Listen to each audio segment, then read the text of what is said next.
menjadi orang yang sombong. Karena kesombongan ini adalah merupakan satu yang kekuatan kejat Tuhan. Karena itu juga pernah terjadi kepada malaikat Tuhan. Dan ini bukan malaikat biasa, tapi malaikat dalam urutan nomor 2, itulah malaikat kerubim. Kita sudah tahu bagaimana tentang hal pemberontakannya, karena dia mau jadi sama dengan Allah. Dia mau meninggikan dirinya, tapi akhirnya Tuhan campakkan dalam Yesaya 14. Jadi saudara-saudaraku yang dikasih dalam kasih Tuhan, di dalam kehidupan kita, apapun yang Tuhan percayakan, jangan kita sombong. Engkau menjadi orang-orang yang sudah diberkati oleh Tuhan, orang yang sudah dipakai Tuhan, orang yang sudah penuh dengan karunia. Jangan engkau sombong. Karena itu hanya kepercayaan Tuhan, dan Tuhan berikan untuk kita pakai hormat dan kemuliaan bagi nama. Berapa banyak orang yang sudah jatuh oleh karena kesombongan ini. Karena pada awalnya ketika dipakai, dia merasa harus dihormati, dia merasa harus diperhatikan. Tapi setelah tidak diperhatikan, maka inilah saudara-saudara menjadi satu perkara. Ya, kehidupan ini perlu harus dijaga, agar bagaimana kita tidak terperangkap dan terjebak sehingga menjadikan kita orang-orang yang akan undur daripada Tuhan atau berpaling daripada Tuhan. Kemudian apalagi? Rozina dan makan-makan yang tadi dipersembahkan kepada berhala. Kalau kita perhatikan juga dalam 1 4 ayat kedua, ketiga, itu juga termasuk di sana. Memantangkan segala makanan yang dijadikan berhala. Jadi ini kita melihat saudara-saudara, ya. Dan ada juga yang dipersembahkan kepada berhala rozina, ya. Rozina akan masuk dalam gereja-gereja. Yang bersyukur tadi pagi saudara, ya. Puji Tuhan, luar biasa. Saudara terlepas daripada hukuman yang akan dikenakan oleh Tuhan. Ingat firman Tuhan berkata, hal nikah itu harus diindahkan, dan orang yang berzina itu akan disiksa. Jadi saudara-saudara sudah diteguhkan tadi, bersyukur kepada Tuhan. Makanya jangan biarkan rozina itu masuk ke dalam keluarga. Kalau kamu membiarkan dirimu masih masuk dalam alam persinahan, ini akan menjadi satu hal yang sangat pahit. Karena Tuhan katakan orang yang berzina itu akan disisakan. Makanya orang-orang perlu ditentukan. Kalau ia membangun sebuah keluarga, harus disatukan di dalam nama Tuhan Yesus Kristus. Kalau yang belum ditentukan, silakan engkau datang kepada Tuhan. Ya, buat apa yang Tuhan mau, maka hidupmu akan berkenan kepada Tuhan. Iman akan dibangun, kekristenan keluarga itu akan dibangun. Semakin hari akan semakin menjadi kukuh, akan semakin menjadi orang-orang yang diberkati oleh Tuhan. Jangan kita terperangkap dan terjebak. Kekuatan rozina ini akan menjadi sesuatu alat senjata yang akan memerangi keluarga-keluarga Kristen, yang akan memerangi orang-orang percaya. Lepaskan dirimu daripada ikatan rozina. Ya. Mari kita perbaiki, mari kita perbentukkan, mari kita perbaharui. Karena ingat saudara-saudara, bahwa siksa yang akan dikenakan kepada orang-orang yang berbuat zina, satu siksa yang sangat pahit. Makanya saya katakan tadi, bersyukur yang sudah ditentukan. Dan yang masih muda, jangan juga kau terlibat dalam zina, ya, jangan kau terlibat dalam percabulan. Sebab di dalam hal ini, itulah satu propaganda iblis untuk menghancurkan, untuk menggagalkan, sehingga ternyata banyak orang-orang yang tadinya luar biasa melayani Tuhan. Wah, kalau singa sekali tamu, ya, aku jalan benar, ya. Tetapi harus pastikan bahwa jangan sampai kita terjatuh. Perhatikan kata Tuhan Yesus dalam Lukas 21 ayat 34. Lukas 21 ayat 34. Ayat 34. Jagalah dirimu supaya hatimu jangan ditakluk oleh gelojo. Jangan engkau ditakluk oleh gelojo atau ratus dan mabuk dan percintaan kehidupan ini. Iya. Sehingga dengan tiada disangka-sangka hari itu terentang ke atasmu seperti jerat. Terentang ke atas seperti jerat.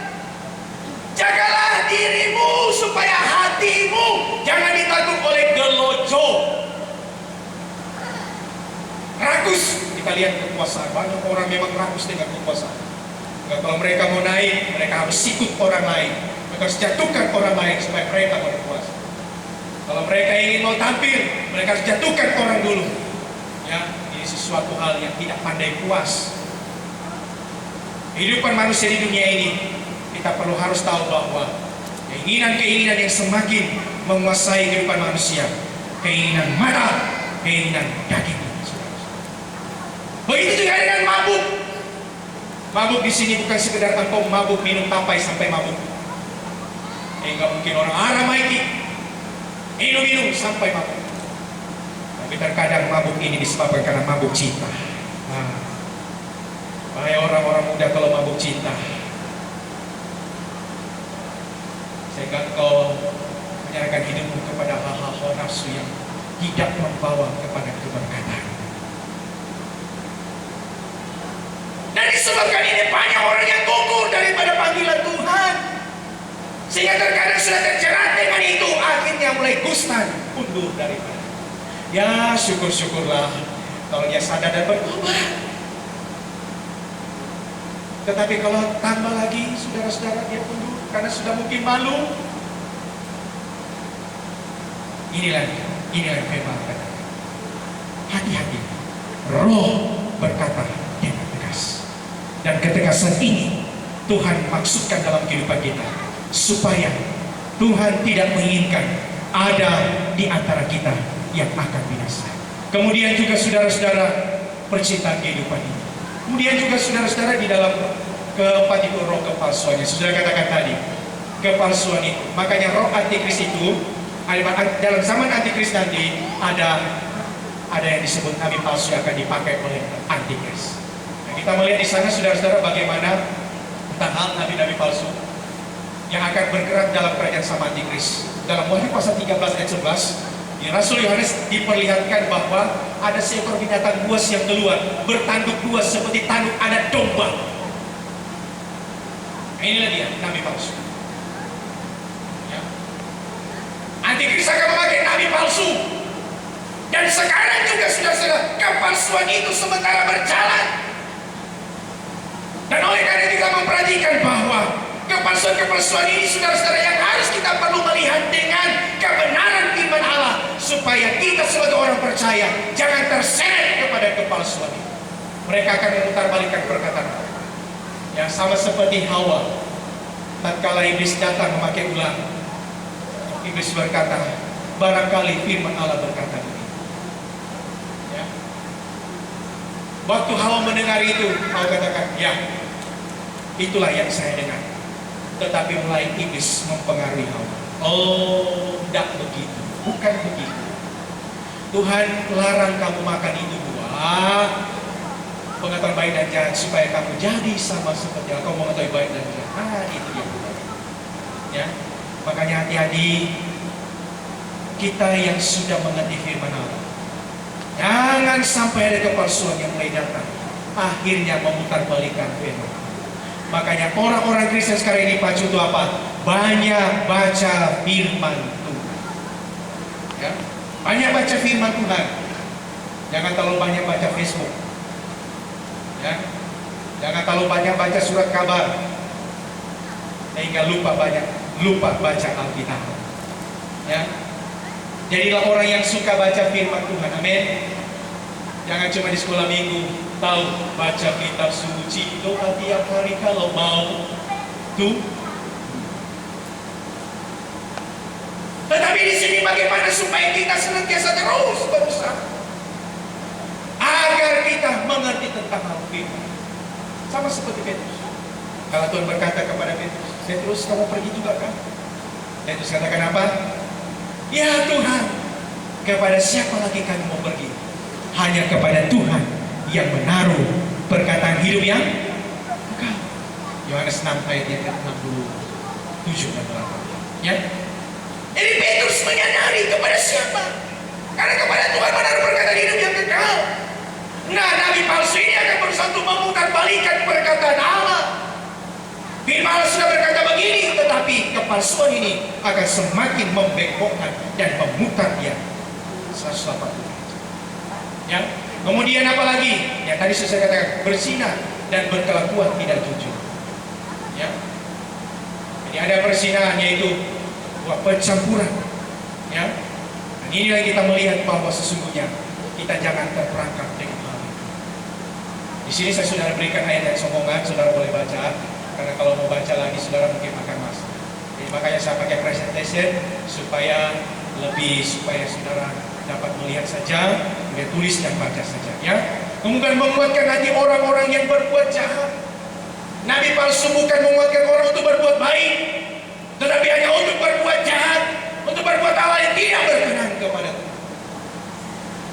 Nah, kalau ada sesuatu sudah terjadi begitu, kita mesti harus sadari, jangan engkau terseret, jangan engkau gugur daripada iman, karena masih suka dengar kata-kata yang suka membuatkan kita lemah iman. Makanya jangan saling melemahkan, amin. Jangan saling melemahkan. Jangan-jangan engkau nabi palsu. Kalau engkau saling melemahkan, jangan-jangan engkau dipakai sebagai nabi palsu. Karena nabi palsu itu memakai orang untuk berbuat jahat. Hei, kau tahukah? Oh, sudah mulai duduk sudah. Makanya kalau sampai di gereja mau beribadah, duduk saja sambil berdoa. Kebanyakan banyak jemaat Tuhan kalau sudah mulai duduk, dia cari punya kawan dekat. Kalau sudah duduk, dia mulai bercerita. Oh iya. Akhirnya dalam gereja bising. Belum mulai ibadah sudah bising. Apa yang dibisikkan? Banyak orang sudah mulai memperkatakan satu dengan yang lain. Engkau tidak sadari bahwa ini semakin hari akan membuat kita terjerat. Akhirnya tidak kita sadari bahwa ini sudah memakai kita. Ya, kepalsuan, kebohongan, ketidakjujuran saudara-saudara mengakibatkan banyak perselisihan, pertikaian, perkelahian, pergaduhan.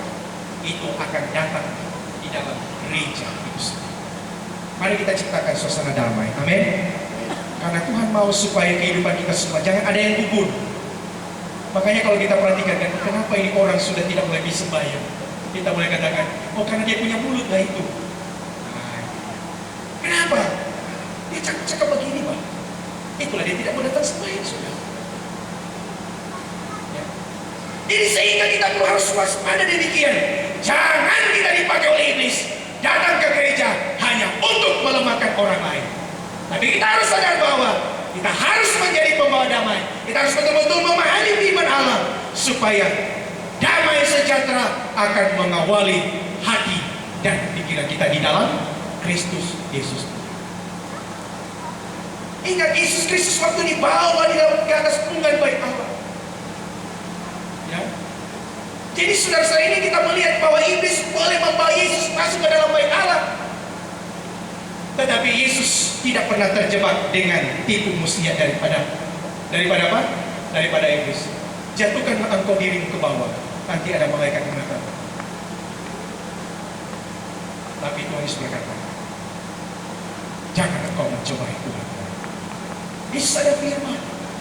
Nah, kalau kita ada firman Tuhan, kita tidak akan mudah terperangkap dengan bisikan iblis. Sehingga mulut kita perkatakan firman, yang telinga kita mendengar selalu firman, sehingga mata kita selalu memandang rencana Allah, dan hati kita terus mengasihi Allah dengan sesungguhnya. Ya, jadi saudara, ini yang perlu kita harus nyatakan di dalam perjalanan kehidupan kita. Kemudian nabi-nabi palsu ini itu mengungkapkan penglihatan mereka hati sendiri, bukan memberi harapannya. Ya, makanya dalam kitab Kolose pasal yang kedua ayat 18, jangan kamu dikecewakan disebabkan dari hal-hal seperti ini.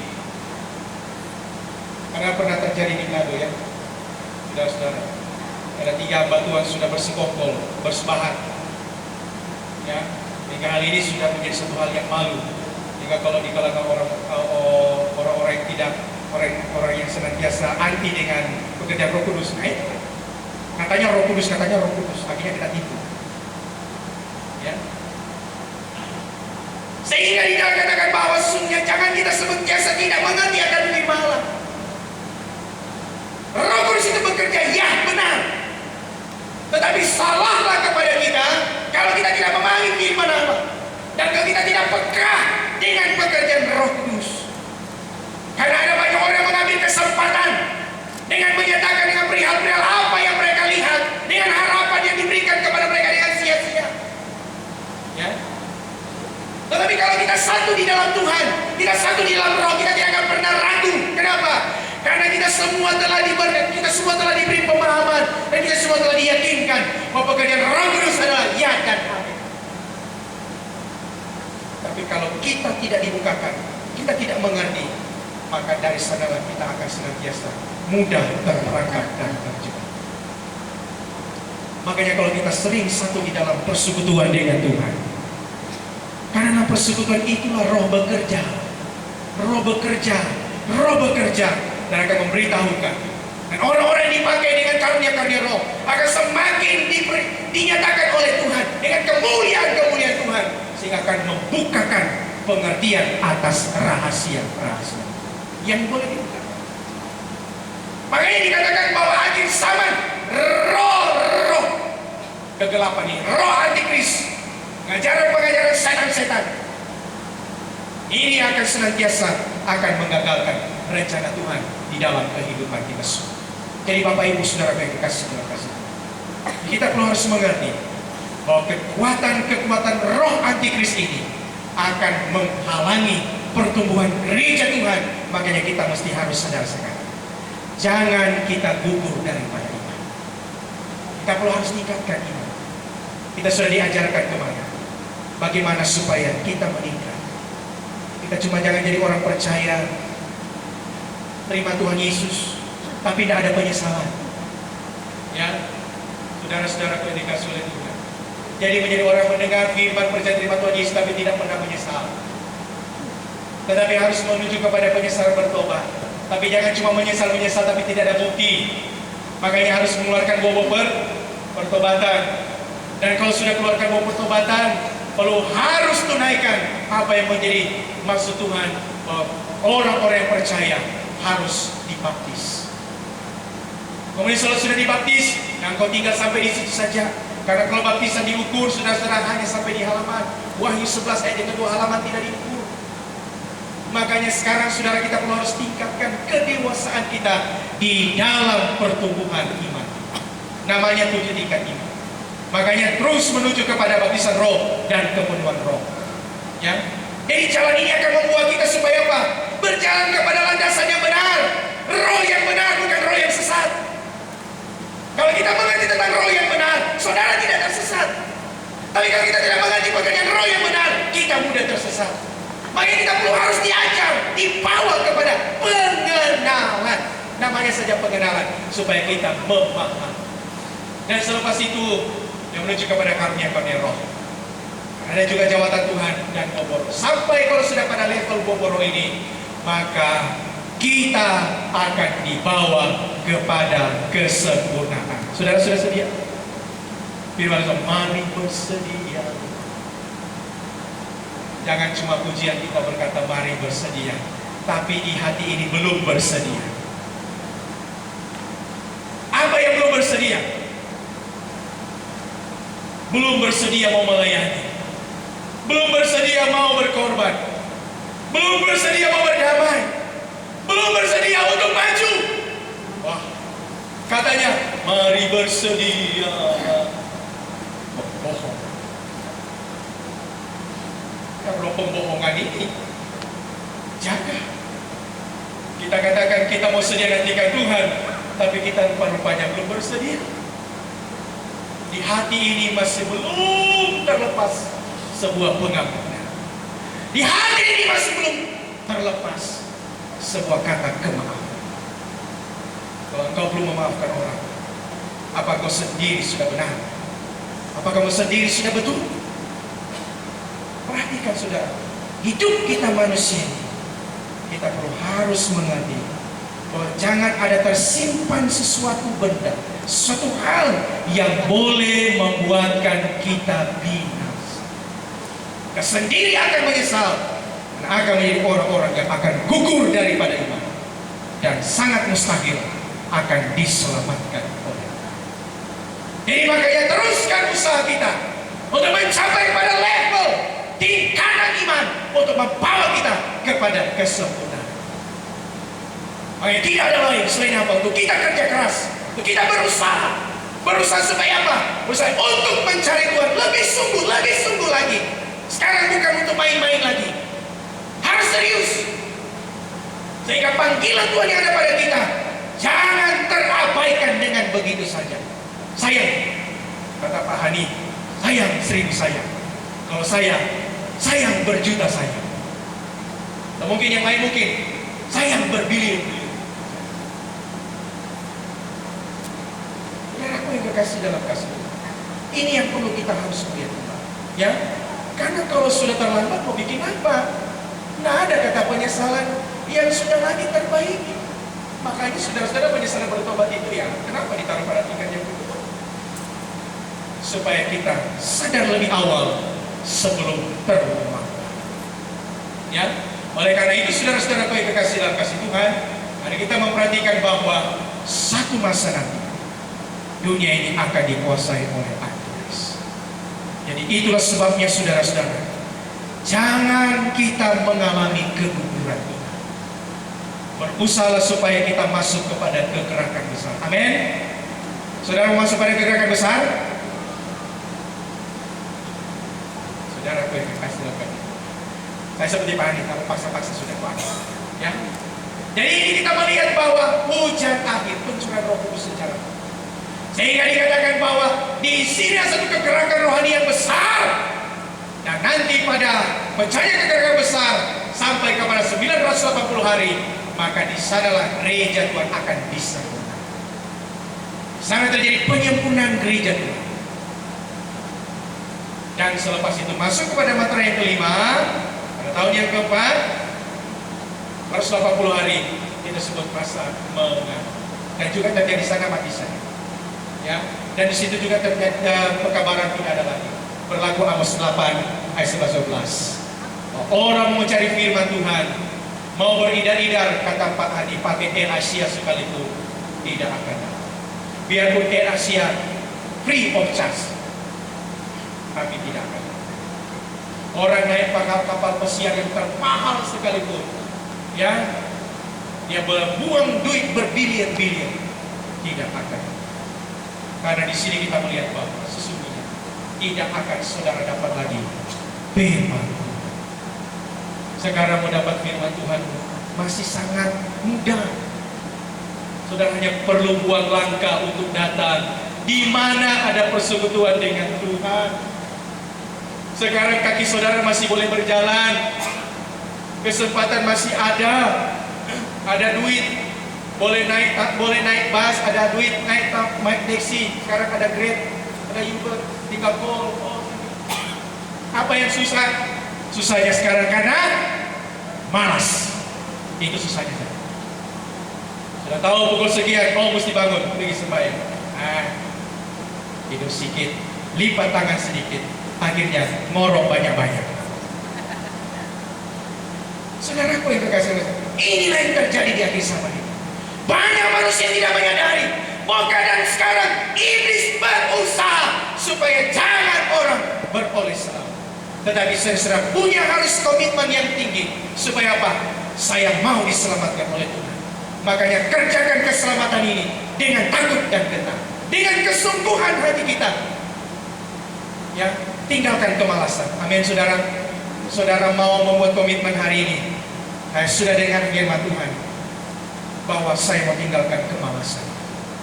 Ya, tinggalkan saudara-saudara. Malas tidak memberi faedah apa-apa kepada kita. Justru malas membuatkan kita kepapaan. Tapi orang yang rajin akan mendapatkan hasil. Yang rajin cari Tuhan pasti selalu diberkati oleh Tuhan. Amin. Jadi saudaraku yang diberkati oleh Tuhan, inilah masanya sekarang untuk kita, untuk segera bertindak, bergerak. Seiring waktu yang berjalan kita dipacu untuk terus apa? Terus untuk bergerak lebih cepat, supaya kita tidak akan ketinggalan. Ibrani 4 ayat 1. Ibrani 4 ayat yang pertama. Ibrani 4 ayat yang pertama. Iya. Sebab itu sedang ada lagi tinggal perjanjian dari hal masuk perhentiannya itu. Ya. Maka hendaklah kita takut supaya jangan gelap nyata barang seorang daripada kamu tertinggal di belakang. Iya.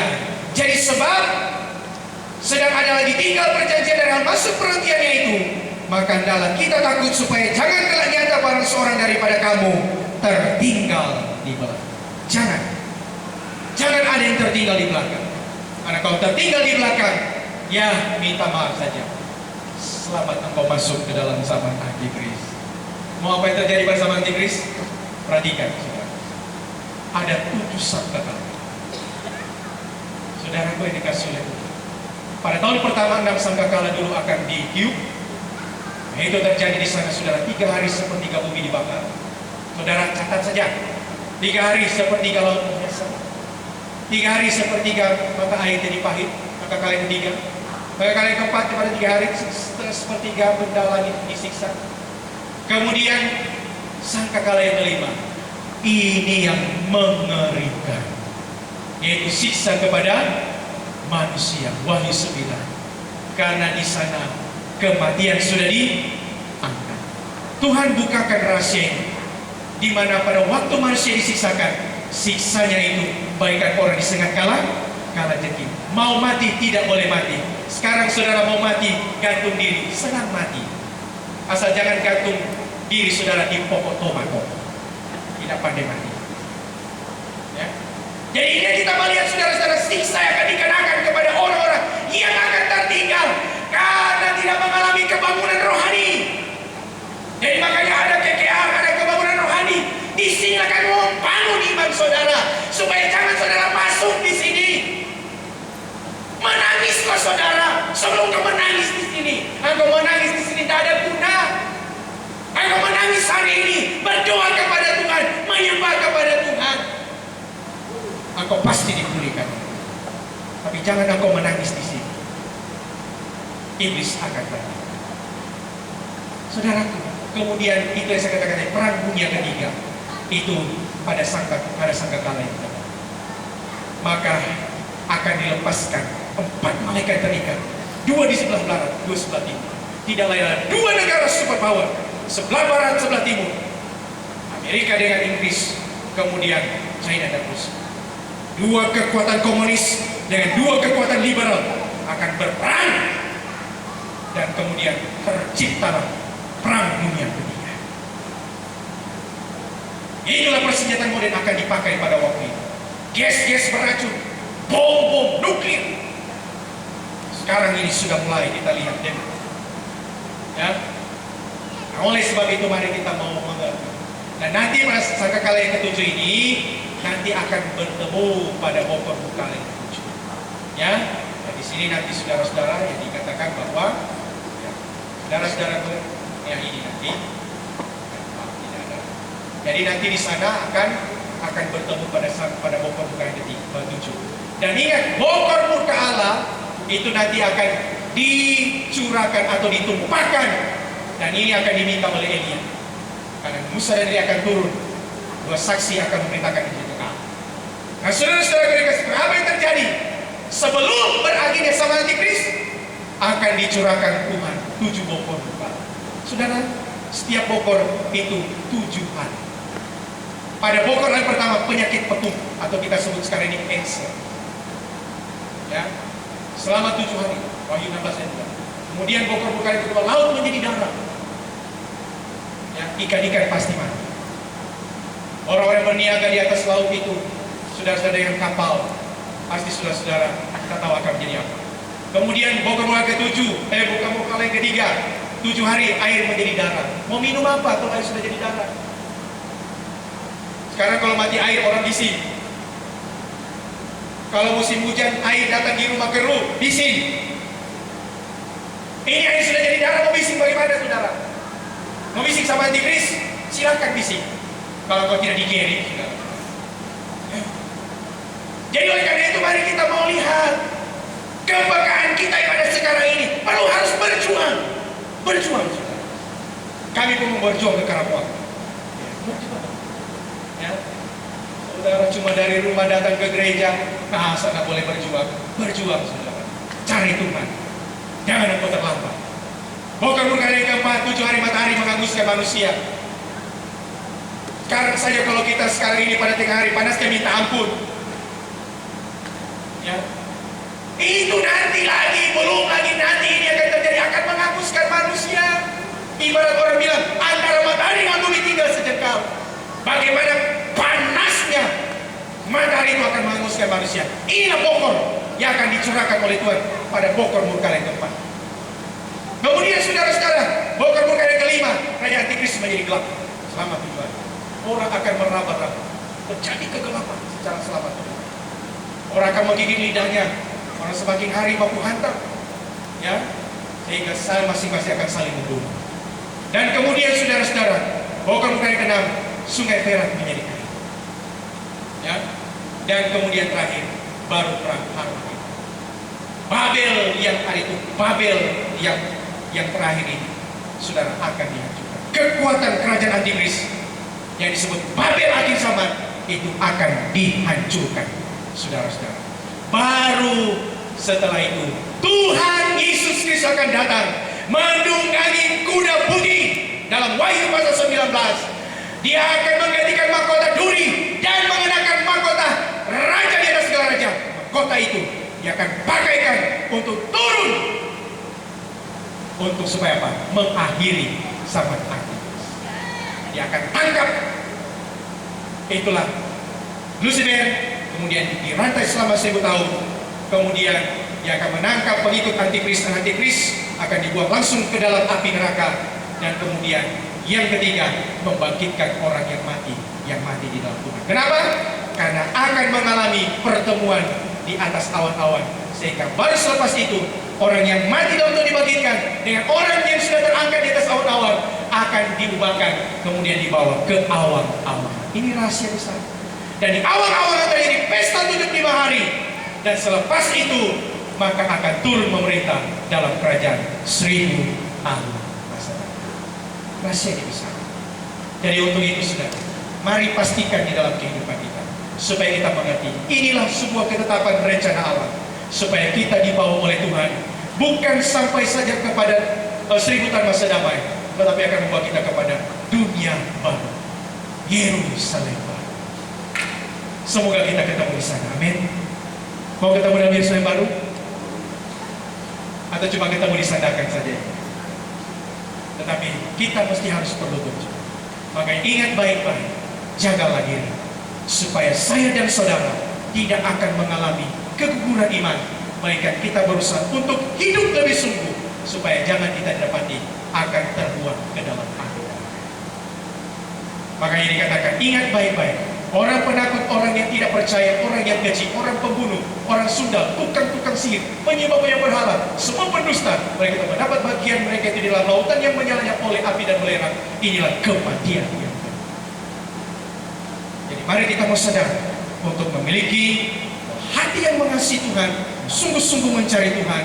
Bawalah iman saudara untuk mulai supaya ditingkatkan menjadi dewasa, supaya menjadi gereja yang sempurna.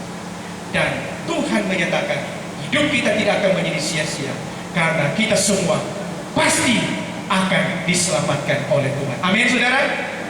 Tuhan memberkati. Saudaraku yang kekasih dalam kasih Tuhan, inilah firman yang dapat saya sampaikan.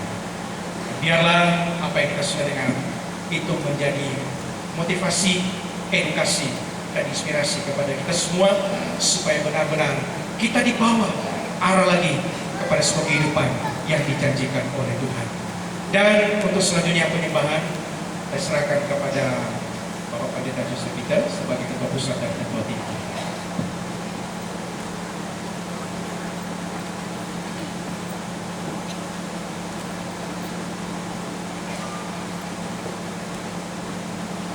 Puji Tuhan, rahasia firman Allah yang begitu